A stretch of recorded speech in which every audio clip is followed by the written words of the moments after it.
I'm going to try and make a very short, pointed speech here today, because I think a lot of honourable members have been here for this debate. And I must say, in beginning, that it is extraordinary that we are debating one of the most, if not the most important economic, social, strategic decision this House has had to make, certainly in the 6 years I've been here, and arguably for 70 years. And we are trying to do it in a few short days and hours. My amendment that I want to speak to is Amendment New Clause 51. It is a simple, good-hearted amendment that seeks to get the government to come clean with the country and explain what it now thinks, what this government thinks the impact of Brexit is going to mean for our constituents and for our national interests. It talks about labour rights, it talks about health and safety legislation, it talks about environmental protections. Most importantly, it talks about the impact that we are likely to see on our GDP, on our balance of trade, on those fundamental metrics that dictate whether we succeed or fail as a nation.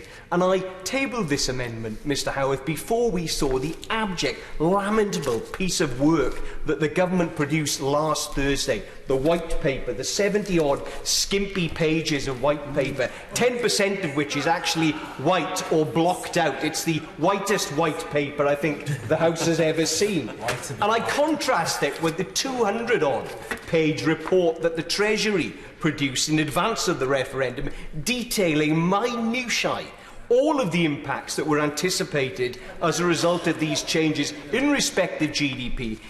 Well, they chunter on the benches opposite, but when the Prime Minister was sat on that bench as Home Secretary, she signed up to every line of this. So I think it is entirely legitimate for the country to ask, is the Prime Minister now living a lie as to what she thinks the impact of Brexit will be? Is she deceiving the country about whether this is going to turn out well for us or not? Because let us not forget, Mr Howarth, that this paper did suggest that the net impact of leaving the European Union on our GDP was going to be in the order of £45 billion per annum within 15 years. That's a third of the budget of the NHS. It would require a 10p increase in the basic rate of taxation to fill that black hole. Now, it may well be entirely untrue.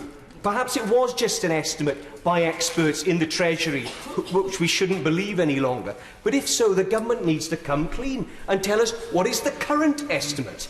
Now we know what the government is planning to do. Now we know it is the rock-hard Brexit that they hate to hear about on the other side that we are gunning for. What will the impact be? And what will the impact be on trade? Because the government was very, very clear.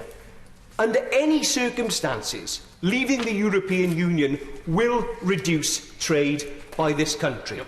It will make us, to quote the Treasury, permanently poorer as a result of reduced trade, reduced activity, reduced receipts, forcing the government to increase and prolong austerity in this country. That's the stakes that we are playing for on behalf of our constituents in this place, in this debate. And it seems to me entirely right that if this House is to be worthy of the name of the Houses of Parliament, if it is going to do its job as it's meant to, as it has done for centuries, we need to see the detail. We need to be clear about what this is going to mean for my constituents, for my children. And if it is anything like the black picture that was previously painted, we must have a final, meaningful vote in this House as to the terms. We cannot allow this country to drift out of the European Union on the bad deal of World Trade Organisation terms that would mean the £45 billion black hole was realised in our public finances. We cannot allow that to happen for future generations, and we will be held accountable by those future generations if this House sits by, supine, pusillanimous, allowing this to be waved through this House for political purposes, to end the 30-year civil war on the Tory benches. I cannot stand for that in this House. We should not stand for that in this House. We should see the detail. We should hold the government to account, and I will continue to do that throughout this debate.